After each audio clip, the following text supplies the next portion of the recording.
The new podcast, In the Shadow of Princeton, starts as the matriarch of a prominent Princeton family is found stabbed to death in her locked basement. Investigators look from a serial attacker to her family to Princeton University students. One hot-blooded investigator sees a conspiracy. Is he way off base, or does privilege let you get away with murder? In the Shadow of Princeton is available wherever you get podcasts, or you can binge it ad-free by joining Wondery Plus in the Wondery app, Apple Podcasts, or Spotify.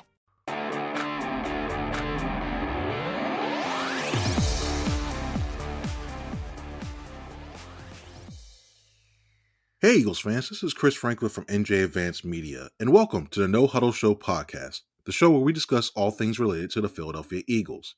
Now, before we begin, I want to remind you that you can read our content on NJ.com/Eagles, and be sure to bookmark that to get the latest Eagles news and analysis. Today, I'm once again joined by my No-Huddle Show co-hosts, Bob Brookover and Cayden Steele. Well, last week's game against the Giants was a little bit of a surprise. We finally got to see the Eagles have that signature comfortable win that everybody's been seeking so far when they destroyed them 28-3. You saw a lot of good defensive efforts, and the offense had its moments as well too. We'll get more into that in a second, but first off, Bob and Cayden, how are you guys doing? Hey Chris, how are you? It's doing great. We're here in week 8 already, almost halfway through the 18-week schedule. The Eagles are back in the Super Bowl contending conversation, or at least in the conversation of being a very good team after dismantling the Giants. Saquon Barkley is the greatest running back in the history of time, and doing good. How about you, Kate? How you doing? Yeah, doing good. Excited to watch this weekend. Like Bob mentioned last 2 weeks, the Eagles gotten the job done, but it's gonna be a tough matchup this weekend. And I'm excited to see how they fare, against Joe Burrow and company. Kind of like the first real test, at least in the last 3 weeks. So it'll be fun to see. Yep, we're going to get to talk about the Cincinnati Bengals. Their team's traveling out there to play a game that was flexed out of 4:25 to 1 o'clock, which for some people is really good. Some people are like that. That's a conversation for another day. But we're going to start with our opening drive question, and we're going to focus right now on the defense. As we mentioned earlier in this show, the defense has shown itself out. In the last 9 quarters, they have not allowed a touchdown. Against the Giants, they only allowed 119 total yards to Daniel Jones and the rest of the Giants' offensive crew. They held them to 3 of 14 on third downs as well, too. And most importantly, we saw the pass rush finally get back on track with 8. They had 8 sacks, which to me, it felt like almost like the Oprah, you get a sack, you get a sack, you get a sack. These guys were going everywhere. I'll start out with Bob, and then I'll go over to you, Cayden. Our opening drive question is this. Do you think this defense is legitimate, or is it a product of the opponents they have played so far? Yeah, I think it's a to be determined. I think it's an encouraging sign that the defense hasn't even allowed a touchdown in the last two weeks. The only touchdown came from the Browns was on the blocked field goal.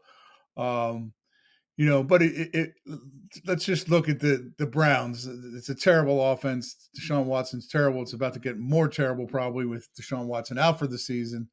Look at their offensive output. They're 29th in the league in scoring. Their weekly output in yards is week 1 Dallas 230, week 2 Jacksonville 297. Week 3, Giants 217. Week 4, Raiders 241. Week 5, Commanders 212. Week 6, Eagles 244. That pretty much tells you that the Eagles did what you're supposed to do against a bad offense, and the Cleveland Browns are a bad offense, as are the New York Giants. They are 30th in points. So we're talking about the 29th and 30th ranked scoring teams they've beaten the last 2 weeks. But I will say this, that was the Eagles made the Giants offense look worse than it has at any point. The Giants got Malik Neighbors back, and their offense, had put up 420 yards against the Seahawks team on the road, and then followed it up with 309. I don't think the Bengals defense is very good, but it's 309 against the Bengals, and then put 29 points up in Seattle. So I mean, it was the biggest beatdown against the Giants all year, and on a week when they got Malik Neighbors back. but I still don't think they're a very good offense. So, we're going to see a much better test this week going against Joe Burrow. The Bengals have struggled out of the chute. They have won their last two against the Giants and Browns. Oddly played the same teams the Eagles have played here, but they're 10th in the league in scoring. They have Joe Burrow. We're going to find out a lot about the Eagles defense this weekend. And Kate, what do you think? Do you think that, especially in these last 9 quarters, is it more of a product of the defense, the opponents they played, or is this defense legitimate? Yeah, probably a mix of both. I think there's a world where the Eagles have made some improvements over the last 2 weeks. Look, Vic Fangio's made some changes, adding Cooper DeJean to the starting lineup over Avonte Maddox. And yes, it's a small sample size, but it seems like it's panned out. Cooper DeJean's played really well over the last few weeks. In addition to Quinn and Mitchell continuing to progress on the outside, but yeah, the pass rush has gotten going. But at the same time, the Browns were banged up on the offensive line and are pretty bad. One of the worst offensive lines of football, have one of the worst quarterbacks in football. And then the Giants, on the other hand, without Andrew Thomas, it could become one of the worst offensive lines in football pretty quickly. And Daniel Jones is a pretty bad quarterback as well. So it's tough to say they have figured everything out because of the competition. But like I said, some of the moves with DeJean and playing more Jomo more, and I think he's provided some pass rush juice. And overall, the defensive line has played better. But this week will be the ultimate test. The Bengals are one of the best offenses in football, or at least can be in terms of just the talent they have with Joe Burrow and T. Higgins and Jamar Chase, and they should be able to, it's going to be a really tough test if they've made these improvements, and you hope it's in the pass rush. They're going to have to get after Joe Burrow to affect him, and if they don't, he's going to carve them up. So I don't think we'll find out until this week. There could be some small improvements made, but overall, I still have some concerns about this defense. I still have concerns about the linebackers, and I still don't know if this pass rush is consistently going to generate a ton, even though they're talking about how they got their mojo back. I'm not sure if I believe in the personnel 100%. So I'm not sure if they're back yet. It's been a positive sign, but I don't know if it means anything in the long term when you're playing offenses like the Bengals and other good offenses across the league. Okay, and when I'm looking at this, I think I'm more leaning towards legit, because the one thing when it comes to the whole complementary aspect of rush and cover, I don't think this year it's been more the coverage thing; it's been the rush. And I think when you're looking at it, especially after that, adding DeJean into the slot, and the way that he's basically affected a couple times where quarterbacks had to hold the ball a little bit longer, is giving that defensive line a little bit of a chance to rush him a little bit. Yeah, last week I don't think they're going to consistently see 8 sack games like we saw against the Giants. That was just an aberration, and that's where you look at Giants general manager Joe Shane, like, why can't you get some more depth along that line? But that's a good thing not Giants. That the Eagles aren't in the same position as the Giants. But I think when you look at it overall, yeah, I think they look a little bit more. Right, they trust each other on the stunt. They've mentioned it before. They trust each other more on the stunts that the other person's going to do what they're supposed to do. You look at the sacks, and there's a chemistry there that they hadn't had before. And I think you're at the point now where these guys actually believe it. I think they're getting more of the hang of what Vic Fangio expects them to do. And yeah, who knows? Like, I think it's a more legit. I don't think they'll finish in the top 10 this year. Maybe next year, what have you, when these guys will really get some more time under this. But if they finish around 15, 14, and they have this offense they do, I think I think it'll be a win for them. But speaking of offense, we're going to stick with another streak that's going on now. With quarterback Jalen Hurts, he's limited his turnovers big time. We know before the bye week, we've heard a lot of issues with him. I think he had the 4 interceptions, and he was putting the ball in the harm's way. He lost a few fumbles as well too. Well, now last 2 games, he hasn't fumbled at all, and look at the 2 results. They've won both games. Kate, I'm going to stay here with you. What do you think overall, not only just of the turnovers, but his overall performance since the bye week? Yeah, I think Jalen Hurts has been fine, not great. I think he's been a little up and down, especially in the Giants game. Look, I get they didn't pass the ball as much, but something seemed off. He just I think he's been fine. That's the best way to sum it up. I think some people are maybe overreacting a little bit to his performance, and uh, in terms of just saying that he's been playing bad, I don't think that's fair to say because I still think he's making big plays. You saw the throw to AJ Brown against the Giants. He made some big throws in that Cleveland game as well.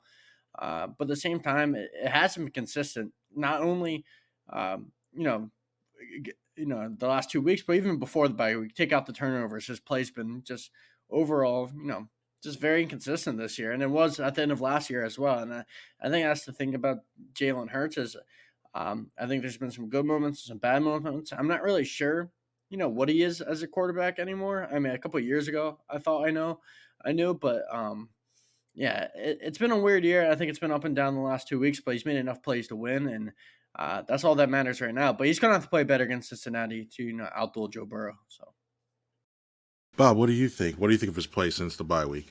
I think he's played very well. I thought he played a very good game. He had there were two plays that I didn't like, and they were immediately followed by great plays by him. I thought he missed Devontae crossing in a third down on a third down play in the second quarter, early in the second quarter. It was 3rd and 3. The very next play he hits AJ Brown for a 41-yard touchdown. So he more than made up for it. Some people made a big deal about them being 1 for 13 on third downs the other day. That's a little distorted because they converted 3 of 3 fourth downs. So that means when they had, and only 9 of those third downs were with Jalen on the field. The last 4 were with Kenny Pickett on the field with the Eagles offense just in complete let's run out the clock mode. This game's over mode. So it wasn't as bad as those numbers would indicate. If you factor in the 3 converted fourth downs, they're 4 for 9 when they had third downs in terms of converting. So not nearly as bad as it seems. And the other third down he missed. I thought he missed Saquon coming out of the backfield on the third down that left the Eagles. I think it was a 4th and 2, and he made an incredible run. He had a ton of time to survey the end zone. Nobody open, so he took off. He took a big hit from Jason Pinnock, but he got the first down. The Eagles scored after that. He scored on a tush push. The fact he had no turnovers for a second straight week is just huge. I mean, this is the number. The Eagles, counting postseason games, are 22-11-1 when he does not commit a turnover, and 21-18 when he does. So I mean, they're obviously a much better team when they do not turn the ball over, and Jalen does not turn the ball over. People want to say, "Oh, that was the Giants. The Giants stink." Yeah, and yes, it was the Giants, and the Giants do stink, and they're on their way to oblivion for another year. But their defense didn't stink, and their defense was pretty healthy. The Eagles put up 339 yards, and let's factor in that they had another horrible first quarter, and they shut it down entirely in the fourth quarter. So essentially, in 2 quarters, they put up 339 yards, which is the second highest total against the Giants this season. The only team put up more was the Commanders in a 21-18 game. So that was they weren't shutting it down late. They had to keep going late.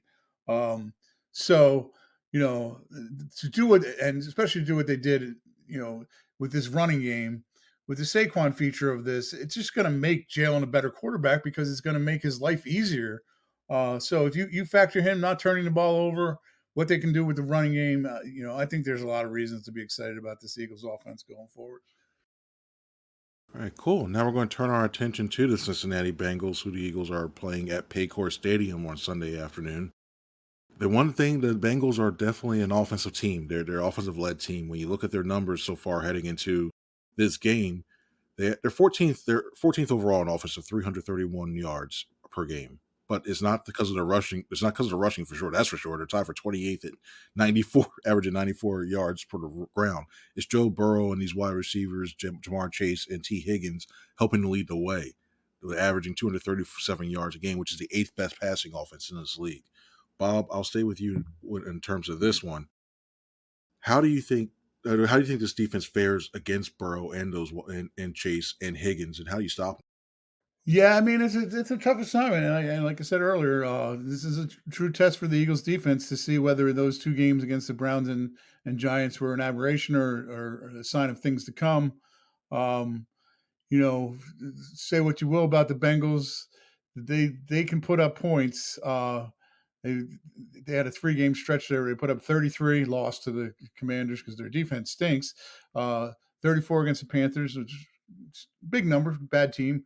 Um, and then 38 against the Ravens. That's and another loss, an impressive number. But you know what? The Giants just held the Bengals to 17 points, um, and 340 total yards in that game, 190 passing yards. One of the problems the Bengals have had is turnovers. They've 6 turnovers in 7 games. So they didn't have one last week, but they've had a turnover in 5 of their 7 games this year. The Eagles, as we know, not been a strength. They're last in the league with 2 takeaways, 2 Reed Blankenship interceptions. Although Quinyon Mitchell does lead the league in almost interceptions. But this is such a big test. The other thing about the Bengals is they are at home and they are desperate. So this is not going to be an easy game. But as we said before, we're going to find out a lot. Joe Burrow is a great quarterback. There's a great photo somebody put out this week of Joe Burrow sitting at the Heisman Trophy press conference with Jalen Hurts. So we got a little bit of that going on. Jalen didn't really play into the "Hey, what do you know about Joe Burrow" game yesterday when he was asked about him, but it should be a fun game. And the Eagles have had some fun trips to Cincinnati over the years, and one of my favorites was Donovan McNabb game. When I was at the Inquirer, Bob Ford was the columnist, and we were sitting eating breakfast. And he goes, "Bob, this is a nothing burger. It's a nothing burger." And then all of a sudden, the Eagles were playing to a 10-10 tie through overtime, and Donovan was asking or admitted it. He thought there was going to be a second overtime. And when we got back upstairs after the locker room, I looked at Bob before and said, "Bob, it's not a nothing burger."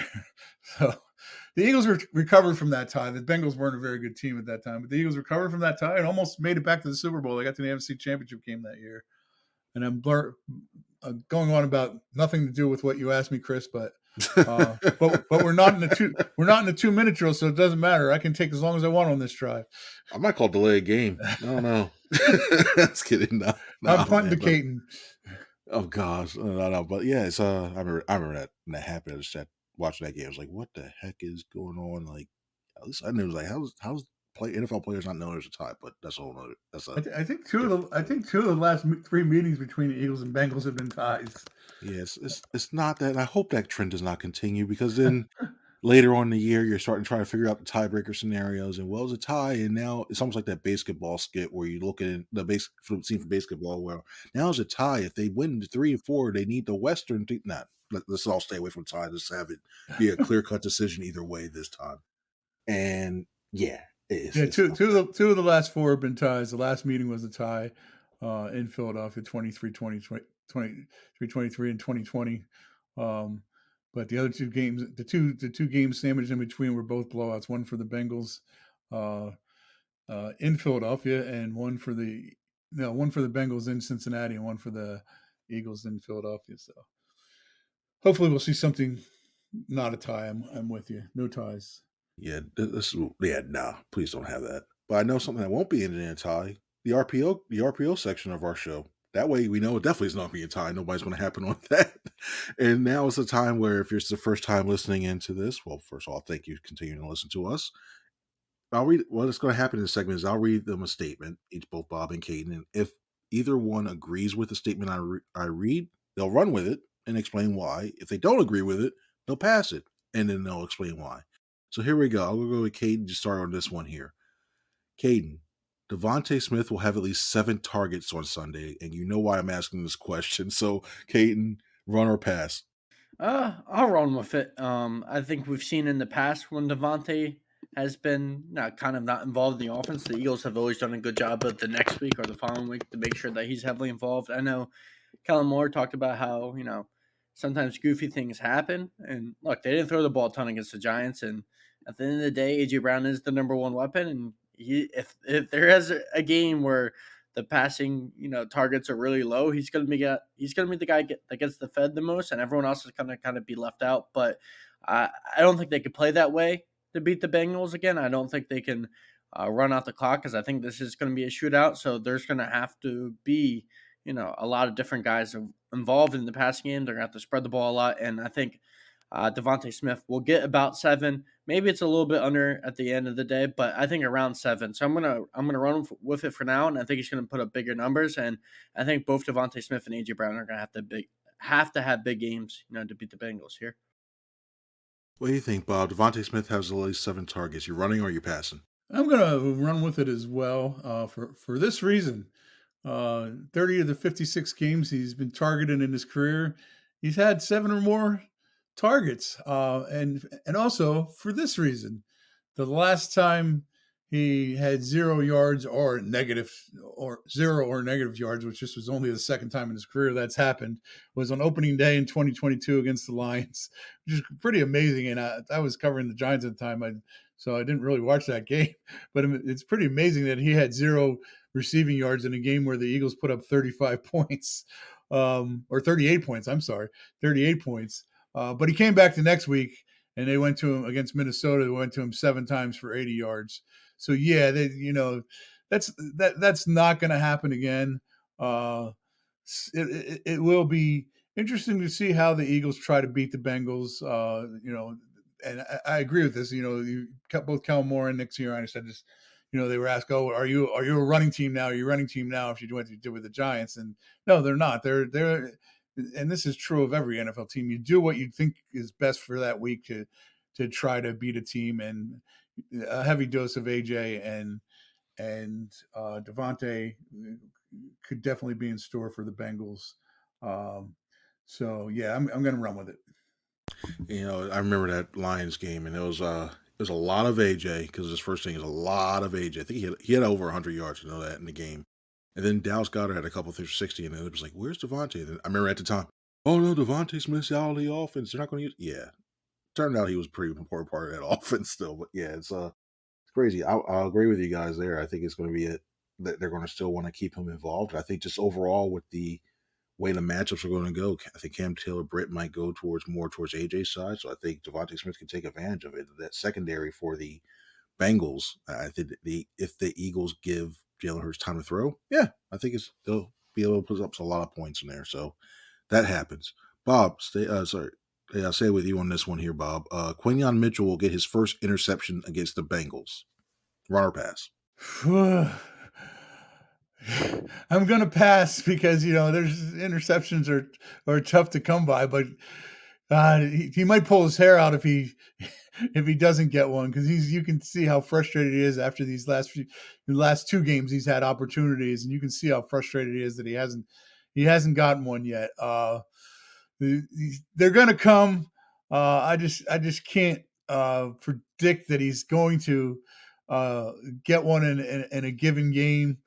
But they are going to come. What did he have? He only had 1 interception last year with Toledo, but that means that they were probably going away from him in a lot of those games. He had 5 the year before. He had 6 in his career at Toledo. So I'm going to pass, but I can see one coming in his future within the next 3 or 4 weeks. Cool. Cade, what do you think? Running or passing? Quinyon Mitchell's going to get his first interception finally against the Bengals. Yeah, I'm going to pass on that. 1, because of Bob's predictions. Interceptions are tough to predict. 2, Joe Burrow has been one of the most efficient quarterbacks in the league this year. He's only thrown 2 interceptions compared to 14 touchdowns. He's got a really high passing rating or high completion percentage. He's been 70% completion percentage. He's been taking care of the ball. And look, he had that bad pick in overtime. I believe it was in overtime against the Ravens. But other than that, he's been really clean with the football. He's been one of the best quarterbacks in football this year. And, throughout his career, other than, especially earlier in his career, he was, struggling with turnovers. But more recently, He's been more clean with the football, and I think it's tough to predict. I mean, Quentin Mitchell's been really close, so maybe this is the week, but I'm not going to predict it against Joe Burrow. But I think one is coming soon for Quentin Mitchell. He's been outstanding, or pretty good over the last 4 or 5 weeks, and he's gotten close a few times, but I just can't bet it now. Gotcha. All right. Now it comes time for the 2-minute drill, and we're going to have a question that's going to pertain to the Eagles and the NFC East.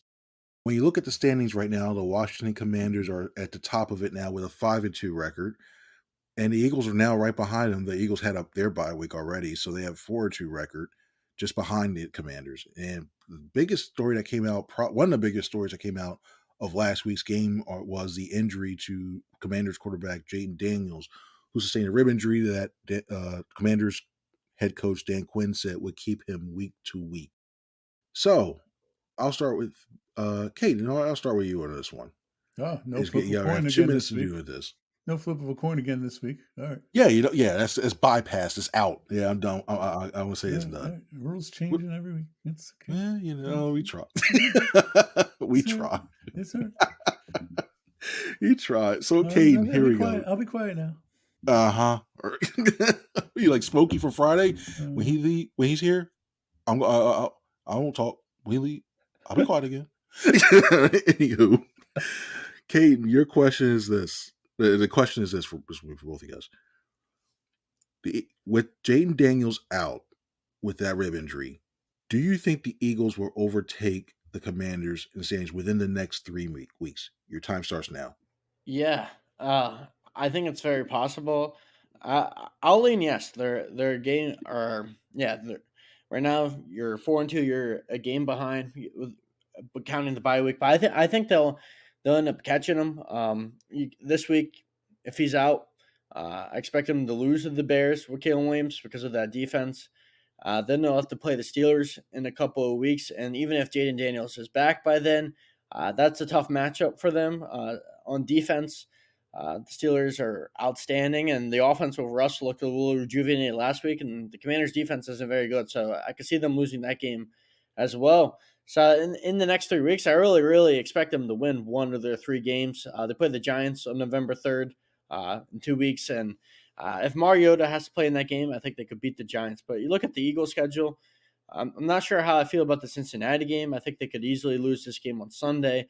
But then they have Jacksonville, who has one of the worst defenses in football and have been one of the worst teams in football this year. And I think the Eagles should be able to win that game.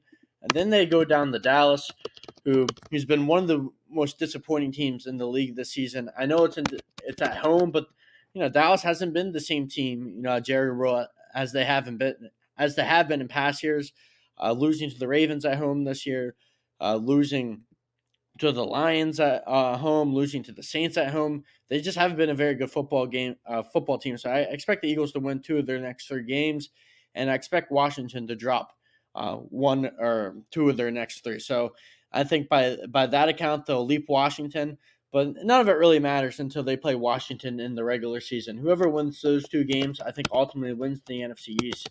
But for the next 3 weeks, I think they'll catch Washington for about a game until they play on that Thursday night game. I believe it's on November 14th, and that'll be for the division. But for now, I think the Eagles will get the edge over the next 3 weeks. Yeah. What's the rolling there? I would say you did not make the clock this time. Oh, you did not make the clock. We looked at it, and upon further review, time ran out. The game is over. Sorry, got that. So yeah, it was good. Very good points. Just missed it under the 2-minute mark. Sorry. And that was not an itchy whistle finger on that one. But good stuff. Bob, it will be your turn. Same question. So why do I even got to go?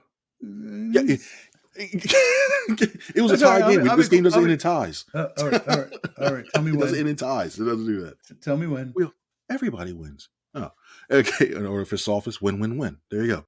Here we go. With Jayden Daniels out with the rib injury, do you think the Eagles will overtake the Commanders in the standings within these next 3 weeks? Your time starts now. No, I'm done. I didn't go over, so I win. No.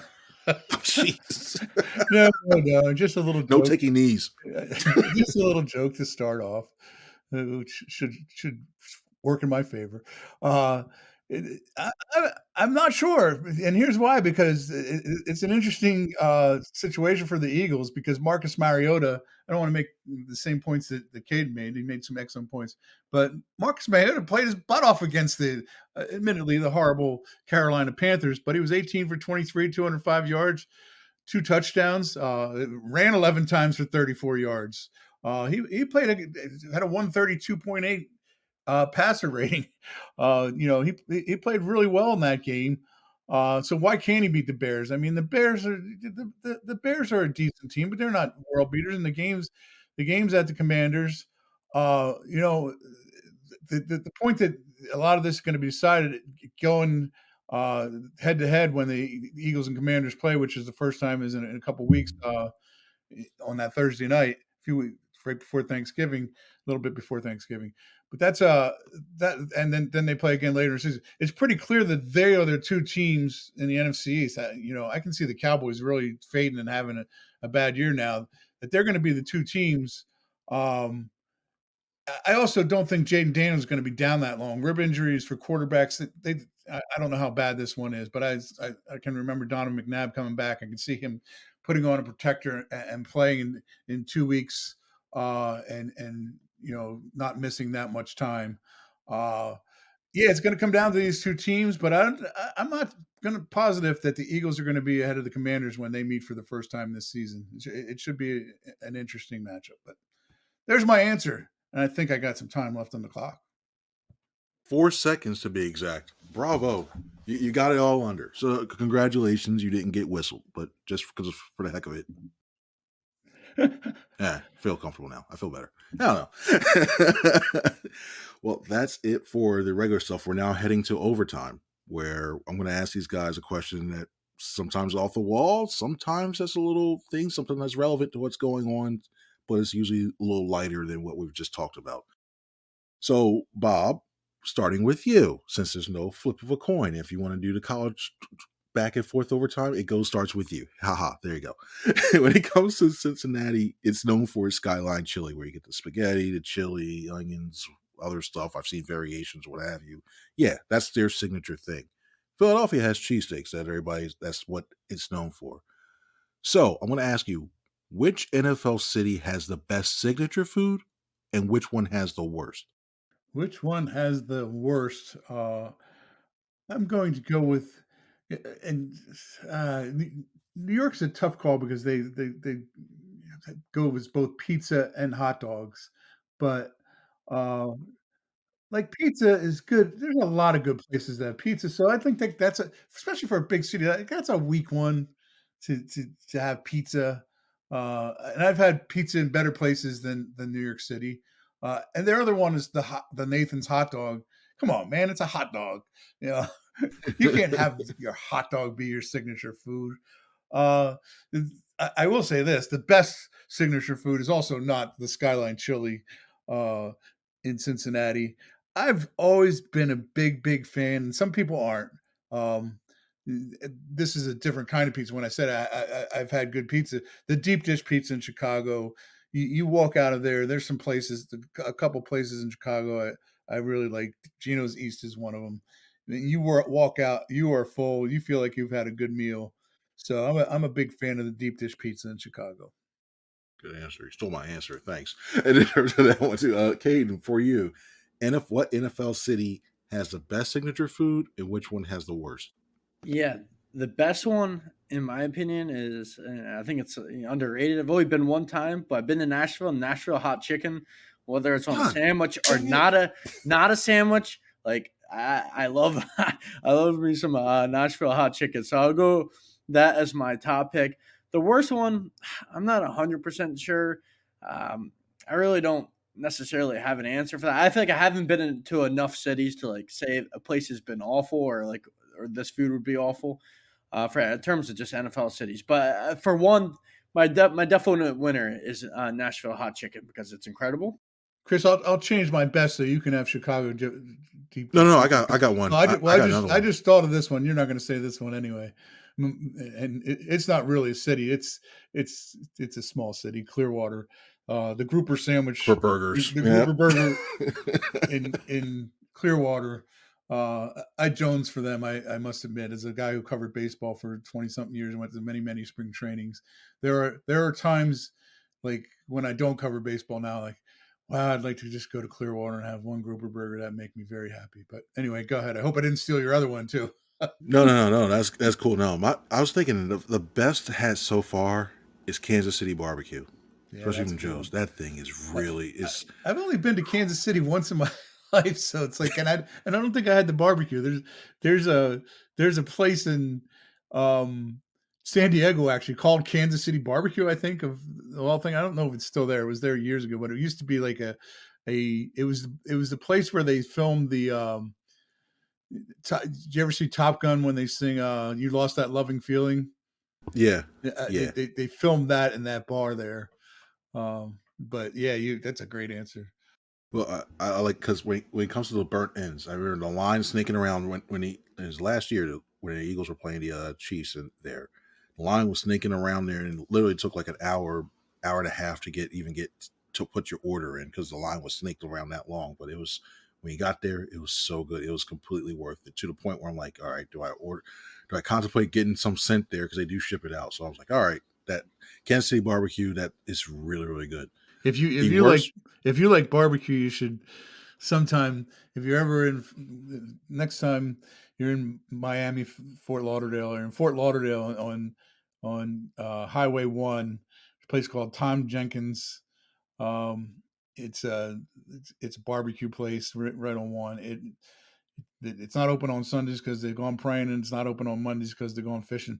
But it's just my favorite barbecue of all time. Is just a great place. So I got a Nice. lot of good ones. I don't necessarily have city signature foods, but I got a lot of places where I like to eat. Nice. For me, the worst one is probably, I'm sorry, Cayden, is your favorite. I just don't like pickles and all that stuff. So Nashville hot chicken to me, nah. The other one that was a runner up that I don't know if it's specifically Denver, but it's in Colorado, Rocky Mountain oysters for obvious reasons. I'm not going to go into why. If you don't, look it up. Make sure you just don't do it when you're on a work one because I don't know what your search settings are set on. Anywho, thank you guys all very I much. don't like pickles Bob, either. yeah, I can't take the taste of that. Cucumbers, nah, I'll pass. But I heard it's good, so if you like Nashville hot chicken, I'm not knocking it. Just saying pickles, not for me. I don't know. Cayden, Bob, I thank you guys very much for being on again. And thank you all for listening. And thank you very much for taking the time to listen to our podcast. Make sure you read all of our stuff on NJ.com/Eagles. We'll have all of our coverage about the upcoming Bengals game from the practices all the way up through the game itself, analysis, injuries, and anything else that pops up. So for Bob and Cayden, I'm Chris. Everybody have a good one. See ya.